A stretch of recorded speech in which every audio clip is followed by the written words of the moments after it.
Chapter 4. What could possibly be taking so long? The handcom crackled loudly. Her voice drove him crazy. Stupnetsky finished splicing wires in an electronics panel, causing sparks to pop and snap out into the empty metal hallway. Damn it, hurry the hell up. Chief Engineer, that's an order, the handcom demanded. Stupnetsky picked it up and pressed a response button. I'm done. Okay, I'm done for. Thank God for small miracles. Captain Nis barked at him from the noisy device. Get back up to the bridge. You need to prep for our visitors. Affirmative, Stupnetsky answered. He looked over the power induction amplitude grid network, which comprised the most important portion of the engineering subsection of the ship.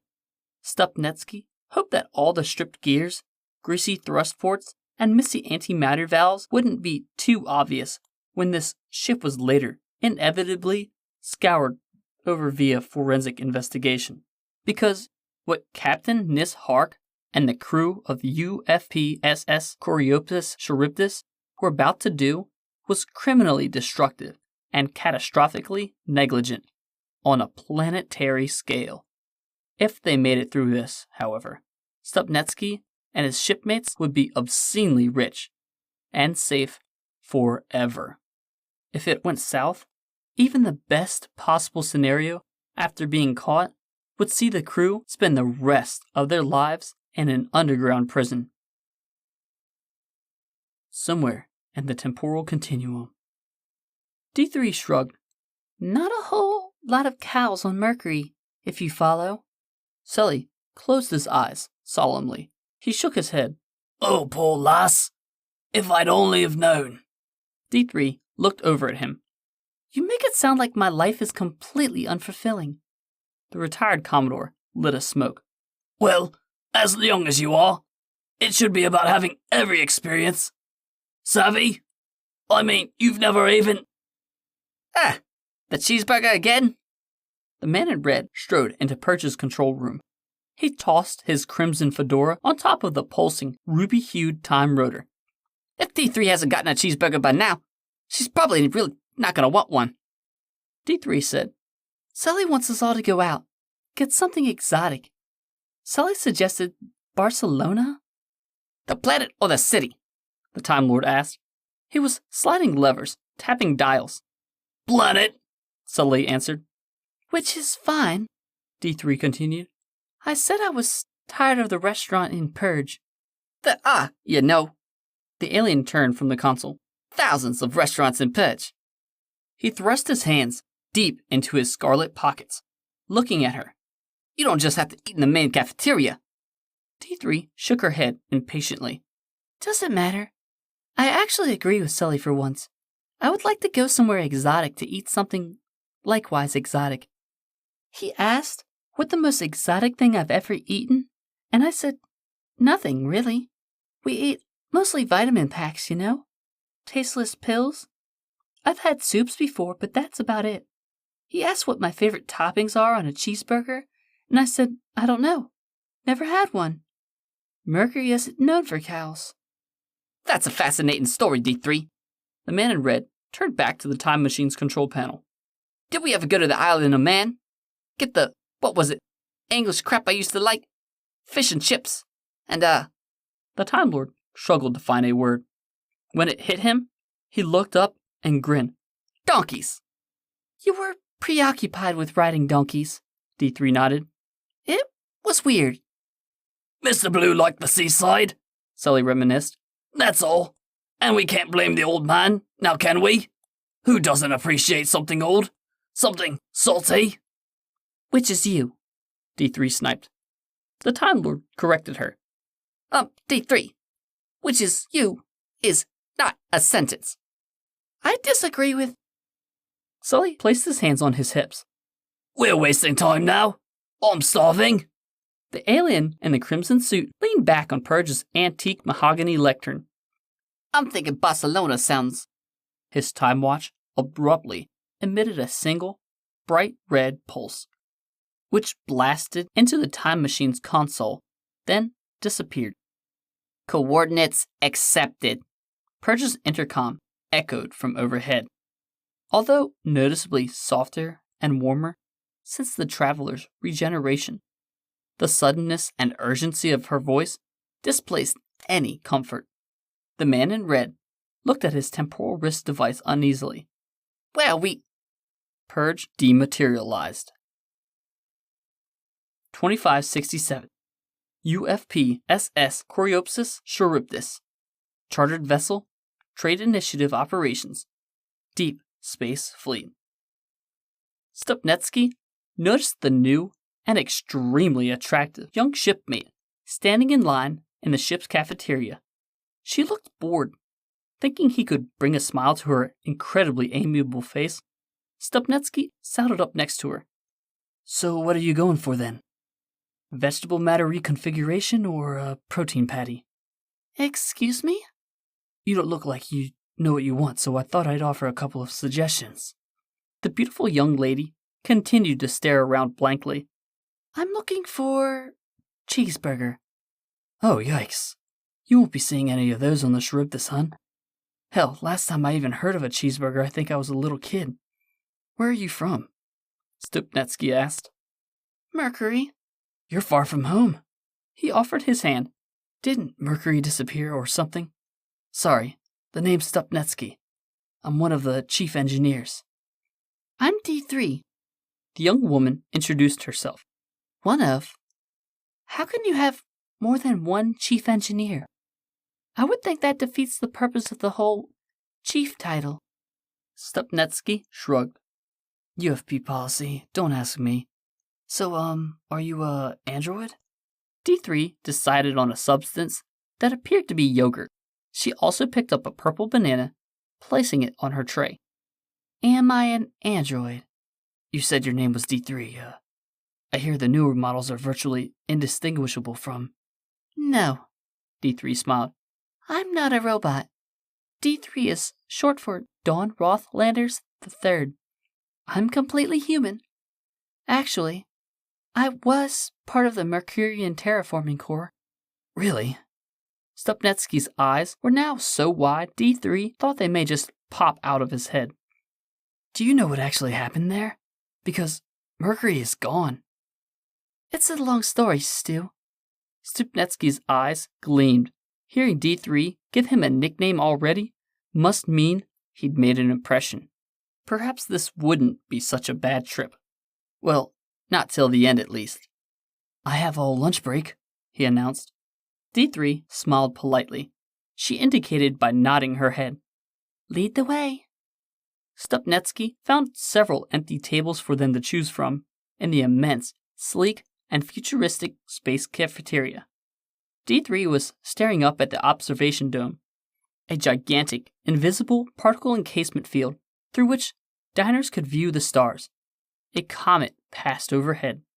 I've been in service to the UFP for 6 years now. That's a long time, D3 replied noncommittally. Won't be much longer now. Sorry? She continued to stare up into the endless, black-ringed stars. Mercury didn't explode, right? I hear some say it imploded. Is that how you managed to wind up here on this particular vessel? None of it was really by choice. I met a... Suddenly, there was a man in a red suit at the table with them, just sitting there. Stupnetsky hadn't noticed him come in, or sit down for that matter. He started to ask, Where did you... Hi! The stranger in the crimson suit cut him off. A brief moment of silence. The stranger waved at him. Hi, Stupnetsky waved back. How did... Tell me about the Coreopsis Charybdis, would you? Stupnetsky looked over at D3. Is this guy a friend of yours? The man who kidnapped me. Hey! The man in red held up a hand in seriousness. I prefer the term abducted. You're joking. You are joking, Stupnetsky asked. Coreopsis Charybdis. The alien started up at the viewing dome. One is an attractive, decorative flower, if memory serves. The other was a devious sea beast. Combine them, and what do you get? A pretty monster? A beautiful yet destructive force of nature? You may be overthinking it, D3 offered. She looked over at Stu expectantly, so he cleared his throat and began. In the middle of explaining the generalities of the UFP SS Coreopsis Charybdis, such as the ship's class, the crew complement, and the maximum speed, Stupnetsky watched, dumbfounded, as the stranger simply vanished right before his eyes, as quickly as he had appeared. Like someone turned off a projector, the figure evaporated, as if it was hologram. The man in red's voice abruptly bellowed from the opposite end of the massive, semi-vacant cafeteria, which drew uncomfortable glances from the few patrons hanging around in the Galactic Cafe. Hot light, to be exact. D3 crossed her arms. Nice trick. How do you manage it? Better still, why a hologram? The alien in the scarlet suit approached. I was just testing out settings on the new watch. Odd light capability is good for sending messages in inhospitable terrain. You know, hostile environments. Now, I suppose I could use it to host a dance-off with myself. Of course, I don't know if I'll ever use. Good for confusing your friends too, then. D3 shook her head. The man in red looked at the purple banana and off-colored yogurt on her plate. Appetizing. I'm going for a walk. Explore a bit. D3 stood. The Time Lord crossed his feet on the table and leaned back in his chair, placing his hands behind his head. Yes, if you like. I still don't know why exactly Purge brought us here. Who's Purge? Stupnetsky asked. The man in red ignored him. I arrived here, as she wanted me to. Now my balls are in Destiny's court. Ugh. D3 sighed. It's the ball, as in the ball, is in Destiny's court? Please do not talk about your balls. Stupnetsky looked over at D3. Okay, Dawn. Who the hell is this guy? Kapez il Nekorokvez Traveler. The stranger in the crimson suit thrust out his palm. Stupnetsky started to take the alien's hand, but was gripped on the shoulder by D3. Come on, she ordered. Show me around this huge ship of yours. Yes. Whom is the captain of the Charybdis? Mr. Red asked. As D3 was tugging him away, Stupnetsky answered. Hark. Her name is Nis Hark. The engineer and the Time Lord's companion made their way across the sparsely populated space atrium towards the general population section. Stupnetsky looked back once more, trying to figure out what to make of the man in red. Yet the stranger had, once more, disappeared. Being a retired naval man, Sully figured he would navigate his way around this ship well enough. As he was only partially looking for his Time Lord friend, Sully wandered into the drinking section of the massive spaceship. It wasn't called a bar, though the crew of this vessel preferred to call it a forward. Several officers and crewmen were in the establishment, but Sully wasn't paying any attention to them. He was preoccupied with the view outside the massive observational windows. A heliotrope galaxy cluster loomed over the Charybdis. Amber and bright orange gas, giants, danced glacially round dark blue nebulous clouds in a slow, universal waltz.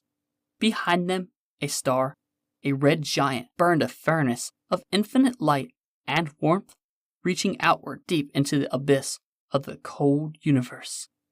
He didn't like this ship as much as the last one, the HMS Vercingetorix. Sully sipped his ale, pondered.